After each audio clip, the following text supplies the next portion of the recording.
शिवपुराण के अनुसार भगवान शिव सुरताल के महान ज्ञाता होने से नृत्यकला के प्रवर्तक थे, इसलिए उन्हें आदि नर्तक और नटराज कहा जाता है। नटराज शिव द्वारा प्रवर्तित नृत्य के अनेक प्रकार हैं, जिनमें तांडव सर्वप्रमुख है। पार्वती जी के साथ विवाह के बाद शिव ने अपने शरीर में इसके दो भाग कर दिए, एक है तांडव और दूसरा है लास्य। तांडव तो शिव का नृत्य है उद्धत और आकर्षक, लास्य पार्वती जी का नृत्य है सुकुमार तथा मनोहर। तांडव नृत्य के संबंध में कहा जाता है कि भगवान शिव ने प्रजापति दक्ष के यज्ञ को नष्ट कर डिंडिम, गोमुख, पणव आदि विभिन्न वाद्यों के संग में संध्याकाल में जो नृत्य किया उसे ही तांडव कहते हैं। कहते हैं भगवान शिव ने त्रिपुरदाह के बाद भी उल्लास नृत्य तांडव किया था। भगवान शिव की आज्ञा से उन्हीं के प्रधान गण तंडु ने इन नृत्यों को अभिनय के प्रयोग के लिए भरत मुनि को दिया था। तंडु मुनि द्वारा प्रचारित यह नृत्य तांडव नाम से प्रचलित हुआ। शिव के उल्लास नृत्य में रस और भाव नहीं थे। भगवान शिव का उन्मत्त नृत्य है तांडव। भगवान शिव इस उल्लास नृत्य को करते समय अतिशय उन्मत्त हो उठे थे, जिसका वर्णन श्री पुष्पदंताचार्य ने शिव महिम्न स्तोत्र में किया है। उल्लास के अतिरेक में उनके उन्मुक्त नृत्य से नभमंडल विक्षुब्ध हो गया था, दिशाएं चटपटा उठीं थीं, धरती धसकने लगी थी। शिवजी के तृतीय नेत्र से अग्नि के कण निकलने लगे। अतः लोगों के जल जाने के भय से वे अपनी दृष्टि को बंद करके निर्बाध नाचते ही गए। उनके पैरों के आघात से पृथ्वी अचानक संकट को प्राप्त हो गई। आकाश मंडल के ग्रह नक्षत्रतारे उनके घूमते हुए भुजदंड की चोट से पीड़ित हो गए। स्वर्ग उनकी खुली व बिखरी जटाओं के किनारों की चोट से बारंबार दुखी गया। जब वे पाद विक्षेप पैर पटकते करते थे तो उसके भार से शेषनाग का ऊपरी फण भी चंचल हो जाता था, लेकिन उस समय भी भगवान शंकर के मन में जगत की रक्षा की भावना ही होती है। नंदी भगवान शिव का तांडव नृत्य निर्विघ्न चलने के लिए सभी से प्रार्थना करते हैं, हे देवताओं, दिक्पतियों, यहाँ से कहीं और दूर हट जाओ। जल बरसाने वाले बादलों, आकाश को छोड़ दो। पृथ्वी तू पाताल में चली जा। पर्वतों, पृथ्वी के निचले भाग में प्रवेश कर जाओ। ब्रह्मन, तुम अपने लोक को कहीं दूर और ऊपर उठा ले जाओ, क्योंकि मेरे स्वामी भगवान शंकर के नृत्य करने के समय में तुम सब संकट रूप हो। भगवान शिव को संयत करना आवश्यक समझ भगवती पार्वती ने लास्य नृत्य किया। तांडव नृत्य भावशून्य था और लास्य नृत्य रस और भाव से पूर्ण था। इसी तांडव एवं लास्य नृत्य के समन्वय से सृष्टि का विस्तार हुआ। शैव ग्रंथों में तांडव नृत्य के 7 प्रकार बताए गए हैं: आनंद तांडव, ललित तांडव, संध्या तांडव, कालिका तांडव, त्रिपुर तांडव, गौरी तांडव, संहार तांडव और उमा तांडव। भगवान शिव का संध्या तांडव। भगवान शिव कभी अकेले संध्या तांडव नहीं करते। नृत्य के समय अपनी अर्धांगिनी गौरी को रत्नजड़ित सिंहासन पर बिठाकर ही नटराज शिव प्रतिदिन संध्यासमय नृत्य करते हैं। शास्त्रों में उल्लेख है कि नटराज शिव द्वारा संध्या तांडव के समय ब्रह्मा ताल देते हैं, सरस्वती वीणा बजाती हैं, इंद्र बांसुरी और विष्णु मृदंग बजाते हैं, लक्ष्मी गान करती हैं और सभी देवता नृत्य देखते हैं। इस नृत्य में मृदंग, भेरी, पटह, भांड, डिंडिम, पणव, दरदुर, गोमुख आदि वाद्यों का प्रयोग होता है।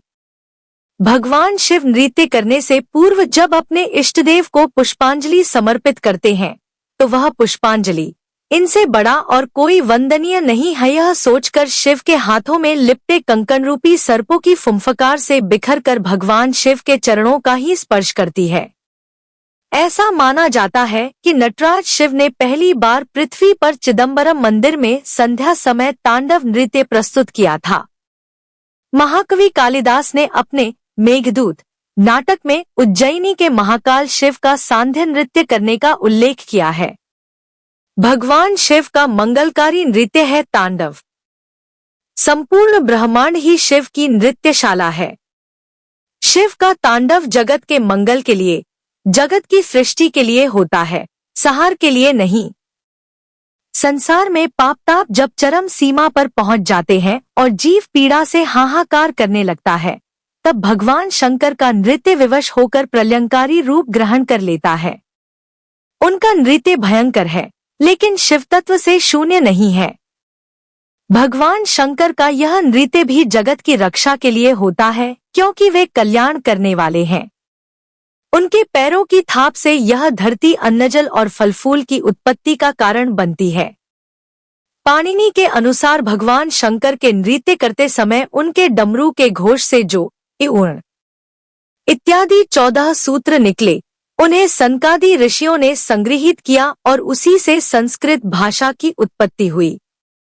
शिव की लंबी जटाएं सदा बंधी रहती हैं, लेकिन जब आसुरी शक्तियों से विश्व त्रस्त हो उठता है, तब सृष्टि के त्राण के लिए वे जटाएं तांडव करते समय खुल जाती। संसार में अणु से लेकर बड़ी से बड़ी शक्ति में जो स्पंदन दिखाई पड़ता है, वह उनके नृत्य एवं नाद का ही परिणाम है।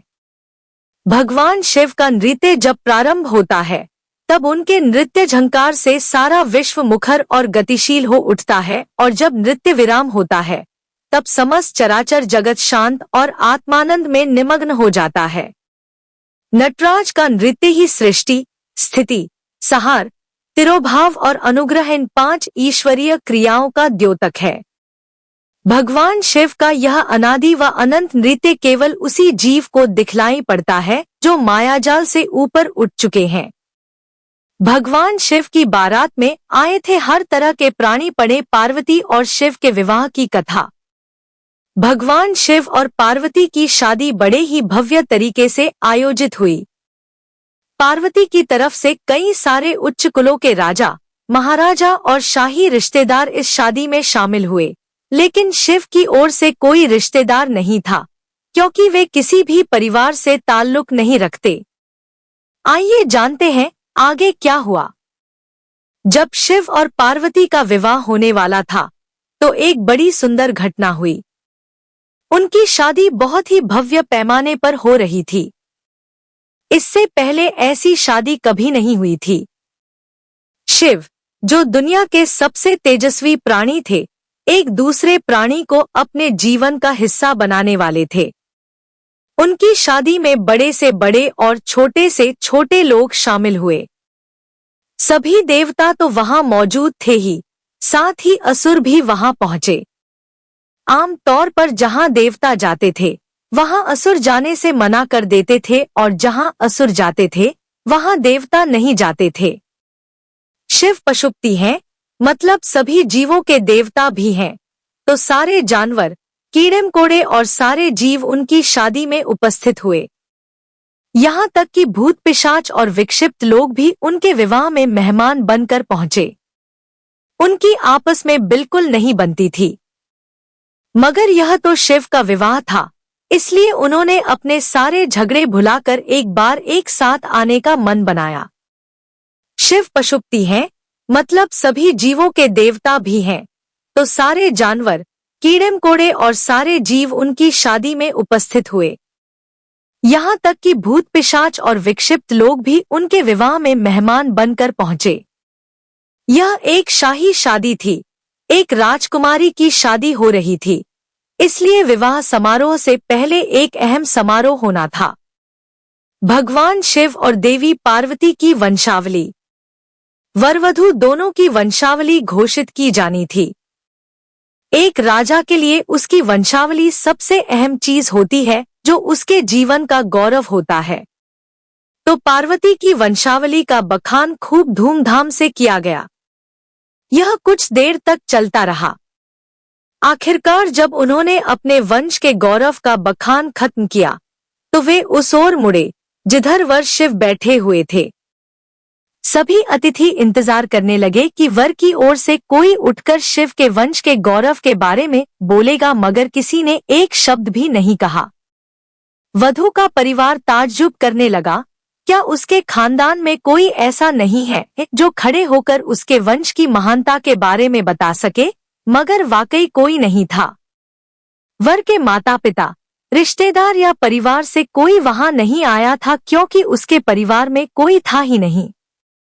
वह सिर्फ अपने साथियों, गणों के साथ आया था जो विकृत जीवों की तरह दिखते थे। वे इंसानी भाषा तक नहीं बोल पाते थे और अजीब सी बेसुरी आवाजें निकालते थे। वे सभी नशे में चूर और विचित्र अवस्थाओं में लग रहे थे। भगवान शिव ने धारण किया मौन। फिर पार्वती के पिता पर्वतराज ने शिव से अनुरोध किया, कृपया अपने वंश के बारे में कुछ बताइए। शिव कहीं शून्य में देखते हुए चुपचाप बैठे रहे। वह न तो दुल्हन की ओर देख रहे थे, न ही शादी को लेकर उनमें कोई उत्साह नजर आ रहा था। वह बस अपने गणों से घिरे हुए बैठे रहे और शून्य में घूरते रहे। वधू पक्ष के लोग बार बार उनसे यह सवाल पूछते रहे क्योंकि कोई भी अपनी बेटी की शादी ऐसे आदमी से नहीं करना चाहेगा जिसके वंश का अतापता न हो। उन्हें जल्दी थी क्योंकि शादी के लिए शुभ मुहूर्त तेजी से निकला जा रहा था। मगर शिव मौन रहे। समाज के लोग, कुलीन राजा महाराजा और पंडित बहुत घृणा से शिव की ओर देखने लगे और तुरंत फुसफुसाहट शुरू हो गई। इसका वंश क्या है? यह बोल क्यों नहीं रहा है? हो सकता है कि इसका परिवार किसी नीची जाति का हो और इसे अपने वंश के बारे में बताने में शर्म आ रही हो। नारद मुनि ने इशारे से बात समझानी चाहिए। फिर नारद मुनि, जो उस सभा में मौजूद थे, ने यह सब तमाशा देखकर अपनी वीणा उठाई और उसकी एक ही तार खींचते रहे। वह लगातार एक ही धुन बजाते रहे, टून टून टून। इससे खींचकर पार्वती के पिता पर्वतराज अपना आपा खो बैठे। यह क्या बकवास है? हम वर की वंशावली के बारे में सुनना चाहते हैं, मगर वह कुछ बोल नहीं रहा। क्या मैं अपनी बेटी की शादी ऐसे आदमी से कर दूं? और आप यह खिजाने वाला शोर क्यों कर रहे हैं? क्या यह कोई जवाब है? नारद ने जवाब दिया, वर के माता पिता नहीं हैं। राजा ने पूछा, क्या आप यह कहना चाहते हैं कि वह अपने माता पिता के बारे में नहीं जानता? नारद ने सभी को बताया कि भगवान स्वयंभू हैं। नहीं, इनके माता पिता ही नहीं है। इनकी कोई विरासत नहीं है। इनका कोई गोत्र नहीं है। इसके पास कुछ नहीं है। इनके पास अपने खुद के अलावा कुछ नहीं है। पूरी सभा चकरा गई। पर्वतराज ने कहा, हम ऐसे लोगों को जानते हैं जो अपने पिता या माता के बारे में नहीं जानते। ऐसी दुर्भाग्यपूर्ण स्थिति हो सकती है, मगर हर कोई किसी न किसी से जन्मा है। ऐसा कैसे हो सकता है कि किसी का कोई पिता या माँ ही न हो? नारद ने जवाब दिया, क्योंकि यह स्वयंभू है। इन्होंने खुद की रचना की है। इनके न तो पिता है न माता। इनका न कोई वंश है न परिवार। यह किसी परंपरा से ताल्लुक नहीं रखते और न ही इनके पास कोई राज्य है। इनका न तो कोई गोत्र है और न कोई नक्षत्र। न कोई भाग्यशाली तारा इनकी रक्षा करता है। यह इन सब चीजों से परे है। यह एक योगी है और इन्होंने सारे अस्तित्व को अपना एक हिस्सा बना लिया है। इनके लिए सिर्फ एक वंश है, ध्वनि। आदि शून्य प्रकृति ने जब अस्तित्व में आई तो अस्तित्व में आने वाली पहली चीज थी ध्वनि। इनकी पहली अभिव्यक्ति एक ध्वनि के रूप में है। यह सबसे पहले एक ध्वनि के रूप में प्रकट हुए। उसके पहले यह कुछ नहीं थे। यही वजह है कि मैं यह तार खींच रहा हूँ।